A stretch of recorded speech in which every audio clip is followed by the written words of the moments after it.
Today, I have with me Kyle Jones. And first, I'd like to say that I am grateful that Kyle rescheduled for me because my child had an event at last minute. So we had to cancel it last minute. And thankfully, Kyle saw that, that was more important and he understood. So I appreciate that.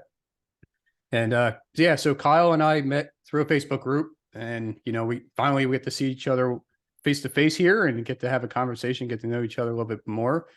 Uh, yeah, so Kyle, I know you're into leadership and I know you're helping other companies and other people and stuff. So why don't we just start with what you're doing and then we'll just go backwards and you could tell the story of how you got there.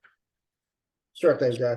And thank you for having me, first and foremost. I do appreciate the invite. I don't take these things for granted. Any chance you get an opportunity to speak to anybody, and it's always a great thing, in my opinion. But to answer your question in short, I like to say that I'm in the process of architecting the defeat of poor leadership. Right. Okay. As you mentioned, we do work globally right now. Several international companies, and our main two hubs are North America and then Southern Africa, but we are moving into the Northwestern part as well.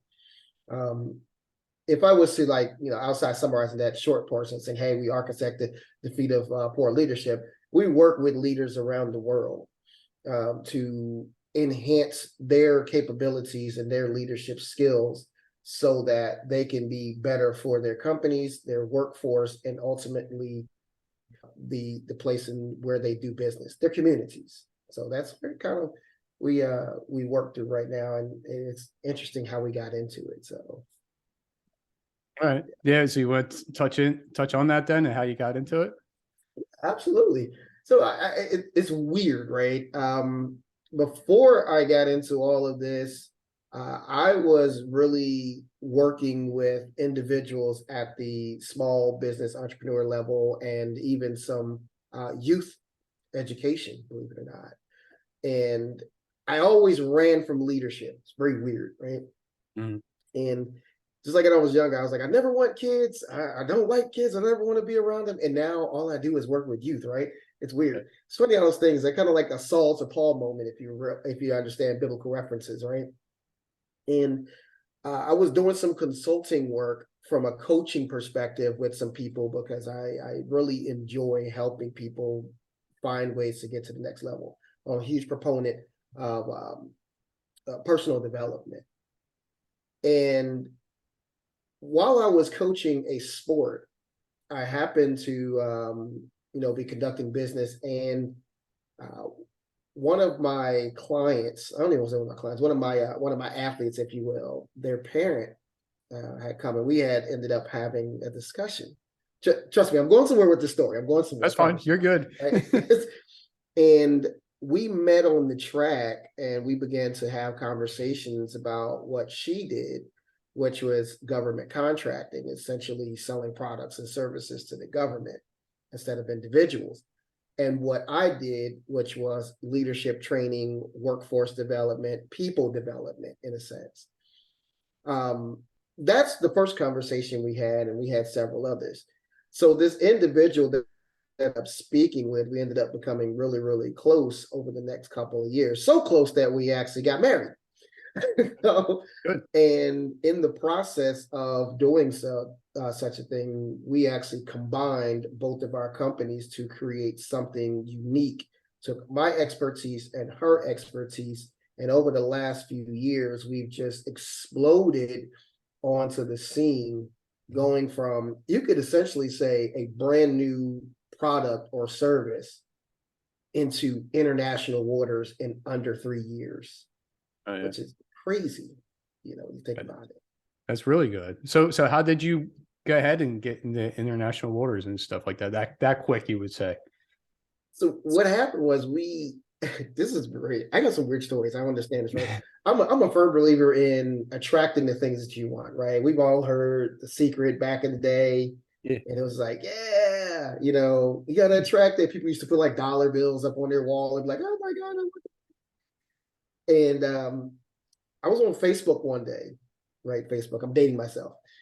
And this picture of the Renaissance monument pops up. Do you know what that is? No, I don't know what the Renaissance Monument is.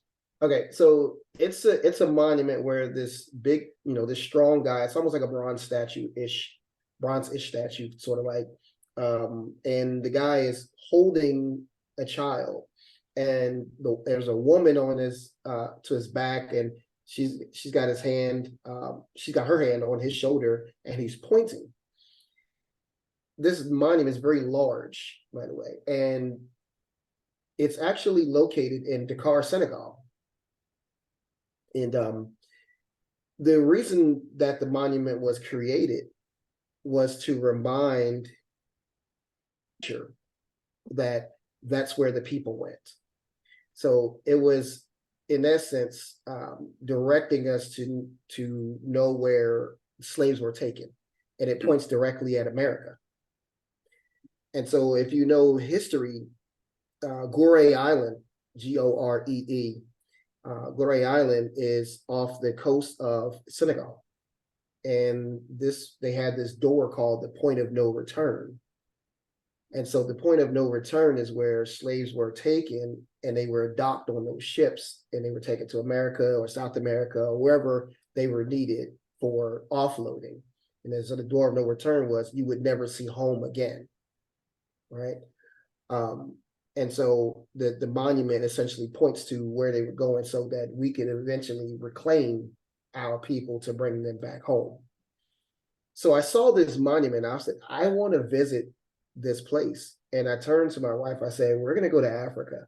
And I said that in December 2020. Now, mind you, this is, the pandemic had hit, and everybody was, nobody's going anywhere. And I felt so strongly in my heart that we were going to Africa. In June of 2021, we were standing in front of that monument in Dakar, Senegal, on a trade mission to work to do business with the country of Senegal through some partners, through the Minority Business Development Center. And then we ended up meeting a key partner of ours over there at that place, who just happened to be in Senegal. He's from South Africa. Well, he's actually from Cameroon, but he does business in South Africa. And he just happened to be there in the same hotel, and he knew one of our associates, and and that's how we got connected in Senegal and South Africa, and now Zimbabwe. Wow. Yeah. It is a good story. Yeah. And I agree with you. The whole vision and everything like that, the secret or whatever you want to call it, I mean, it's amazing how things work out like that. But so was the monument awesome? Was it amazing? It was. We didn't go inside because we weren't feeling too well. We didn't want to get too close. We were like, okay, are we getting COVID? We're scared, but we didn't want to take a picture. So we took a picture outside of it. The monument is I would say it's very close to, by my estimate, the size of the Statue of Liberty. It's really big. Yeah, the steps and everything is really big. I don't know if it's the exact size, so I might be wrong. Somebody might go, no, you're an idiot. I'm sorry, I don't know the exact size. It's a really big statue. So you can see it from miles away. Yeah, but I'm gonna have to look it up. Oh, yeah. Yeah, I never heard of it. So no, that's great. I'm glad you shared that. So you started out there. So you're working with this guy in Africa, or was it just okay? And then now you went globally. So how do you go from Africa to being global then? Yeah, it's really tough, right? And so the good thing is we work in industry where our service can help anybody, just about, right? Any business. And so our partners over there in Africa essentially connected us with some other people who were in need of our services. And so at this point, what we're doing is working to expand into various countries within Africa in support of some of the initiatives. And I'll tell you, one of the major priorities that we have right now is what's called energy poverty. I don't know if you've ever heard that term before. Most people haven't. And so essentially energy poverty, a lack of infrastructure to support sufficient energy resources for people. We go crazy if our lights go out for 30 minutes. Well, in Africa, there are about 800 million people without sufficient power. They consistently have rolling blackouts. Some people don't have access to power at all. And so we can imagine how tough it is dealing with those sort of situations. And not all Africa is like that. There's just certain parts, but I don't think there's a country in Africa that does not have at least blackouts or rolling blackouts or doing what's called, load sharing, which is where they take parts and people have generators, etc. Well, the issue is, this is a very big issue, is that if you don't have power, you have to resort to very, and I hate to say it this way, but primitive ways of trying to get energy or trying to cook even, right? So imagine people going out to the woods, chopping down trees so that they can burn to be able to cook their food and eat. The danger in that is, if you do that in a small enough location, you essentially can kill yourself. So it becomes very dangerous. And so it's very tough in that atmosphere to get ahead when the first thing you're trying to do is feed your family in a very safe way. And the fight is the superpowers of the world are now telling Africa, hey, don't do oil and gas, don't do this and don't do that, when that is essentially the foundation of how every other culture was built. And we're in an environmentally, conscious age now. And there's a dichotomy, right? I need to feed my family and I need to be safe. Then there's also, we need to make sure the world is going to be here in the next 30 years too, right? Exactly. And so it's tough. And for people from the outside to tell Africans that they shouldn't do such a thing when everybody else built it their way, it's a hard conversation, right? That's a tough sell to somebody who their family members are dying just to try to keep the lights on, or even have lights, period. And statistically, Africa produces, I think it's like 3% or less of the actual stuff that's killing the earth. Okay. So it's like, what are we really talking about here? And we want Africa has all the resources in the world. And it's, the conversation is, how do we end energy poverty? How do we help people get to a point where they can take care of themselves, take care of their families, while being able to, provide sustainability in the community? And so those are things we're working on. That's great. So how does that connect with leadership? Great question. And I dropped the pen. So the leadership portion it's twofold, right?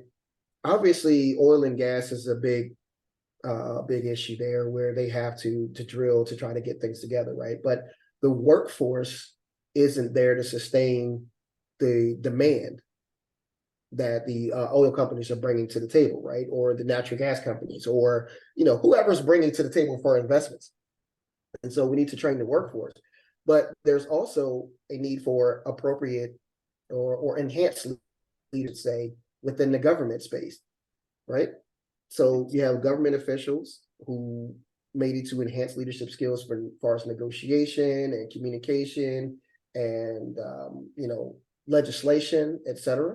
But then also, as we build these companies, these small businesses, entrepreneurs, we know are the driving force in any economy, per se, not just only big business. And so as these small businesses pop up, as the entrepreneurs and the workforce is developed, we need leaders in place to be able to push the initiatives and be able to sustain these things over time. See, my job is not to just go in and, hey, who's got the money to do this? That's not our main focus. Our main focus is, can we find a way to make this place sustainable for the community, for the citizens, for the world, so that they can take care of themselves as much as possible. And that way we can all benefit and work together as we grow in innovation, in new technologies, in thoughts and leadership, etc. Right, and so all that, it ties in together in that way. And so we're going to have small business out there. We have to have leaders that know how to lead.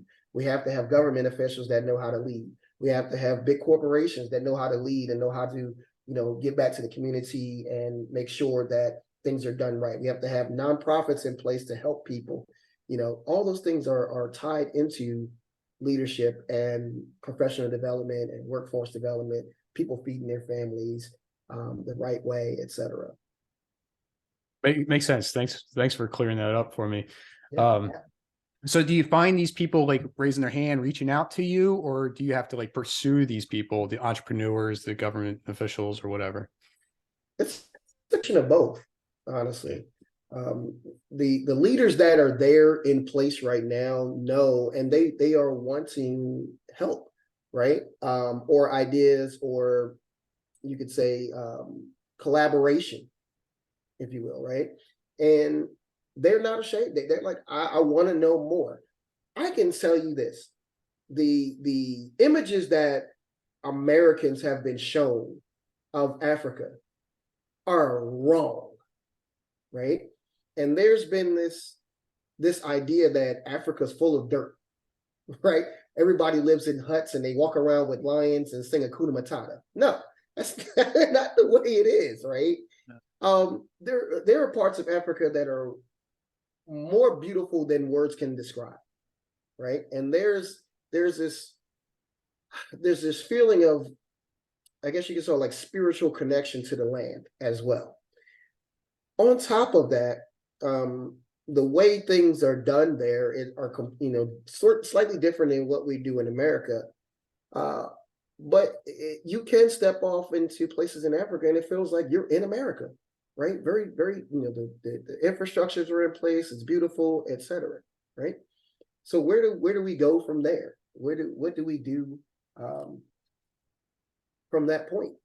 We have to actually dive in and work to take things to the next level, right?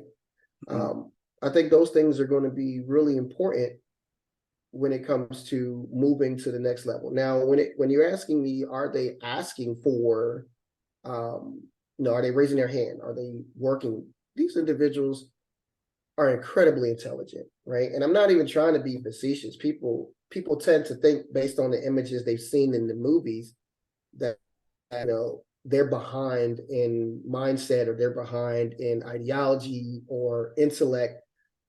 When I was in Senegal, my cab driver had a master's degree in engineering. Now, here is the tough pill to swallow. You have to ask the question, if you have a master's degree in engineering from a university, why are you driving a cab? Here's the simple answer. There are very few industries that support the degrees that most of the people are getting.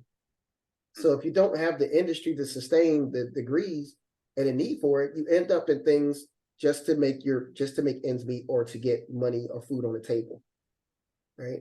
And so when we look at all of this, you asked me earlier, how does leadership play into this?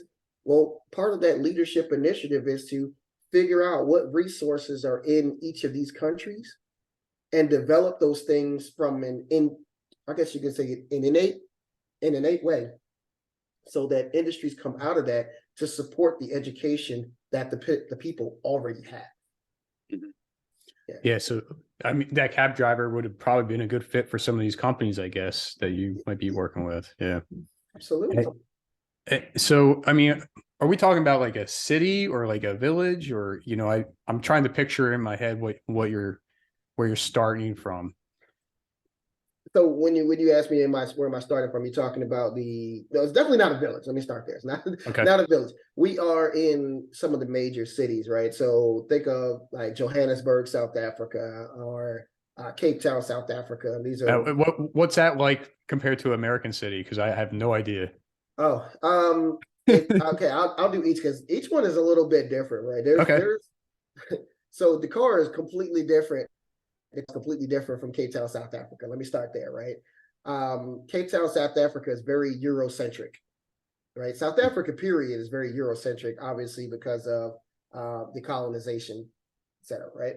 Yeah. So if you were to step off an airplane in Cape Town, South Africa, and you flew from, let's just say, Atlanta or New York, right? Most likely Atlanta, because they have a direct flight to Delta now, right? It would be difficult for you to be able to tell that you stepped off into a totally different country. I won't say it's like New York, but it's very Florida-esque, if you will, at first, right? So you get this feeling of, you got palm trees, nice scenic highways, then you get a little bit of Colorado, because they've got these beautiful, like, two mountains out there. I believe it's called like the Horn of the Devil's Horn or something like that, but I can't remember the name of it totally. And you're just kind of floating along the highway. It smells great because the air is very, very clean. The people are extremely, extremely nice, right? They're very, very pleasant to be around. Hey, how are you? They speak to you. And then you drive about maybe 15 minutes and you're in the city. And the city is almost like, it feels like an Atlanta, but on the coastline. Okay. Right. So if you can kind of picture that Atlanta on the water, but not as much traffic. Right. Okay. And there's all these beautiful, beautiful people, beautiful scenery, hillside, and almost like even like a touch of California, where you got these hillside homes where they're tucked away in the mountains and got a beautiful view of the entire city and the coastline at the same time. Right. So you get like Atlanta, California, and Florida all in one, just stepping off in Cape Town, right? Sign me up. Right. Dude, I'm telling you, just I'm gonna tell you right now, I've been to a lot of places. Well, I can say a lot of places. I've been to a few places. Yeah. Cape Town is easily top 5, one of the most beautiful places you could ever visit. And I am not just saying that. Okay. There's something for everyone in Cape Town, just about. Right. Now, you contrast that with maybe let's go with Dakar, right? Dakar, Senegal. It's more of a developing country, right? You step off the airplane and you're met with, once you step out of the airport, you're met with armed guards on the side, right? And they're not carrying 9mm. They're not carrying Glock 45s. They're carrying M16s. Okay. And it's intimidating. And everyone there, not everyone, I'll just say a majority of the people there's a hustle. Not a bad hustle, a legal hustle.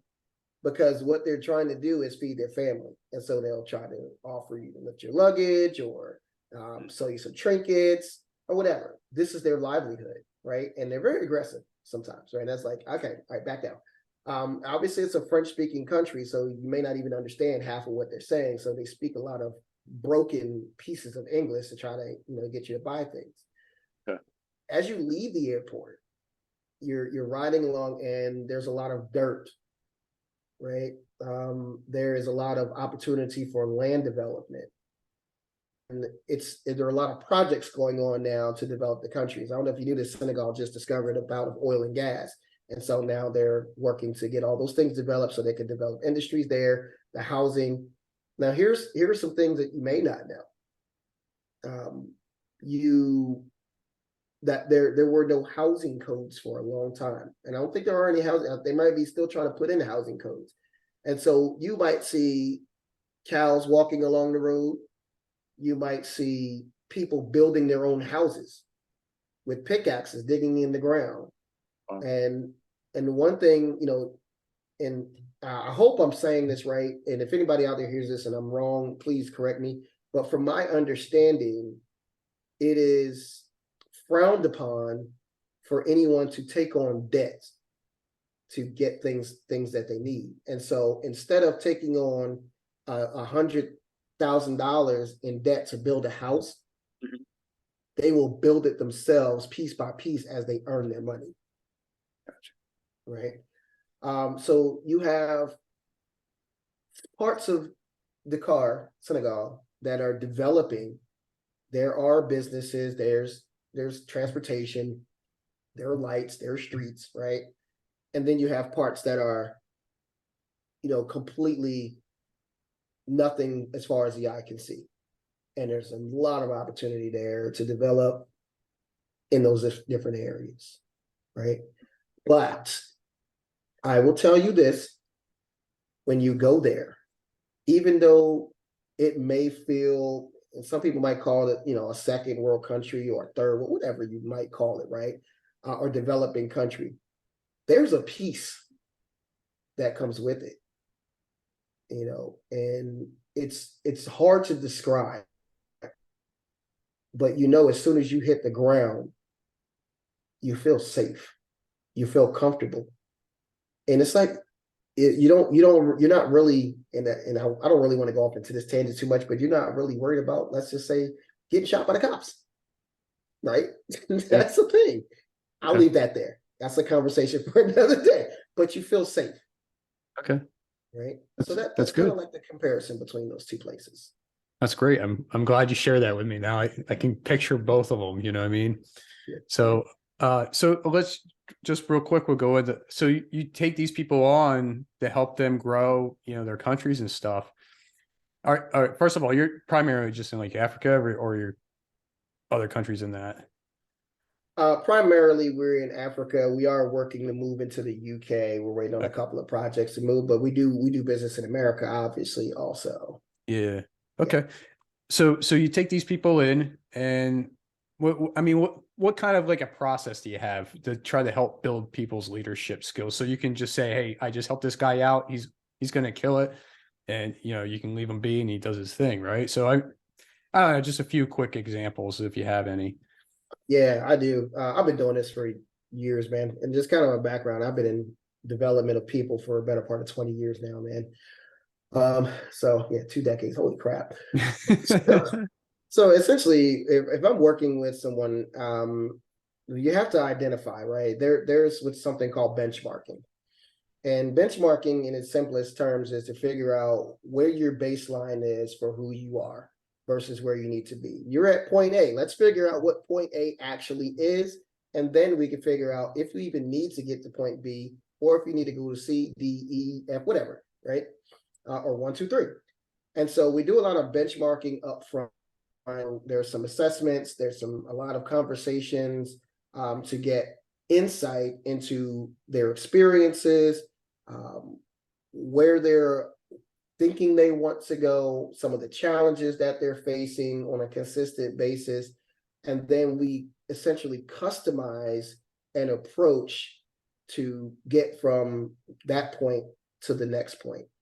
And we also incorporate other people, because let's say, John, if I'm working with you, John, I don't want to just hear from John. I want to hear from Bob and Allie and Sue and Jacob and Tom, Dick, and Harry, right? Right. About who John is, because John may think that John shows up in a certain way for Kyle. And for Kyle, John shows up in a completely different way than John expected. And so I have to get all this information from everyone so we can validate exactly what the truth is. As it said, there's 3 sides to every story: your side, my side, and then the truth, right? Well, you have multiple sides and everybody saying John's really nice, then John's probably a really nice person. But if you have half the people saying John's nice, and then let's say that some family members saying John's a beat butthole, right? I've got some work to do here. So maybe John's good here, but not over here. You know what I'm saying? And so we'll do those assessments and figure out who the individuals are. And if it's a large scale, let's say we have to do like several workforce individuals, we've got some assessments and tests to kind of work through there. And that way we can incorporate the data not only individually, but also in a group fold. How do you all look as a unit? Once we have that, we identify and customize potential points of advancement and enhancement.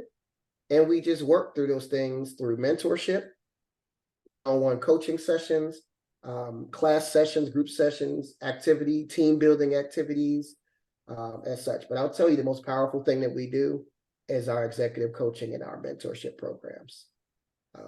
Those one-on-one sessions are where really people, the rubber meets the road, and you get to really dig in a private way.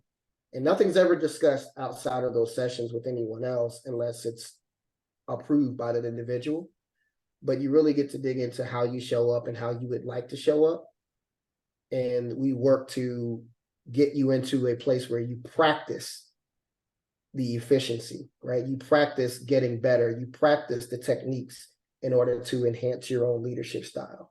And then we assess your effectiveness over time.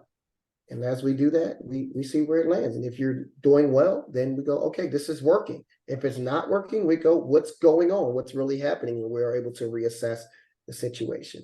I will tell you this though, we have not had a mentorship yet where somebody has not evolved as a leader. Not one.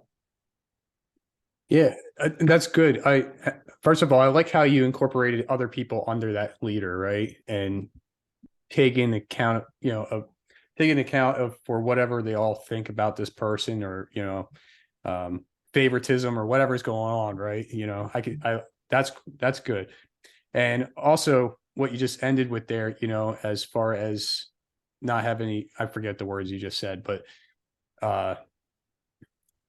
them coming out and becoming better than what they just started, from the beginning, is awesome. And I think that's mostly, correct me if I'm wrong, because they really want to step up and become a better leader and show up for the people that are working under them. Yeah. So, I mean, this has been good stuff. I appreciate you sharing the details of your traveling to Africa and what you're doing to help Africa grow. How can people connect with you and work with you, or even maybe find some kind of way to help out with what's going on in Africa as well? Absolutely. There's a few ways to connect with what we've got going on. There's our website, which is essgroup.inc.net. That's Echo Sam Group, inc.net. You can directly connect with us there. I'm also on Twitter. I'll have to spell my name there, and LinkedIn. It's Kyle, KYLE MARC Jones. That's like all of my social media handles, right? So I try to keep it simple. Kyle Mark Jones, but it's like Mark with a C. I'm on LinkedIn. I'm on Twitter. I'm on TikTok, but disclaimer: my TikTok account is solely dedicated to the sports program that I do work with. I actually coach at a local high school after I'm done with my hours, and I have fun. I love track and field. I'm a huge fan of it. So you'll probably get a lot of track and field from that TikTok account for now. So if you're interested in it, though, hey, you can always reach out to me there or check out some of our athletes. And side note, John, I'm gonna toot my own horn here. We do have we took three state titles this year, 3 individual state titles in the group I coach. So I was like, beep, boop, and just a That's little. awesome. Yeah, that's good. Keep it going, man. That's awesome. Yeah, they did the work though. It was me. They made me look good. That's all. That's exactly it, right? But they could definitely reach out to us there, and then of course our CEO, she's always open. We love working with people. We to partner with people who may be interested, or and another shameless plug here, John. If you want to learn how to get into government contracting, we also teach that also. Cool. So that's good. No, that's good for everybody to hear, and especially if they're looking for that, So I have one question to ask you at the end here. And what are 3 key things you've learned and used along your journey? Oh man, that's a loaded question. Eh. All right, so I might go a little bit abstract here. Hopefully I don't go too far off the rails. I can say, one of the things that I've used in my journey is humility. And the reason why is you would find it very difficult to advance yourself as a leader without humility. If you think you know everything, you should probably get out of any sort of coaching, teaching, and or leadership period, right? The second thing that I could say is something that I carry with me is the idea that my life is going to end. That might sound a little morbid, but the finality of this life is pressing upon me that my time is limited here, and I want to make the absolute best attempt at living the best way possible. And I know, one of our mentors, Darren Hardy, one of the comments he made was, don't miss the point. And that stuck with me, because I don't want to get to the end of my life and I've chased all these things that were temporary.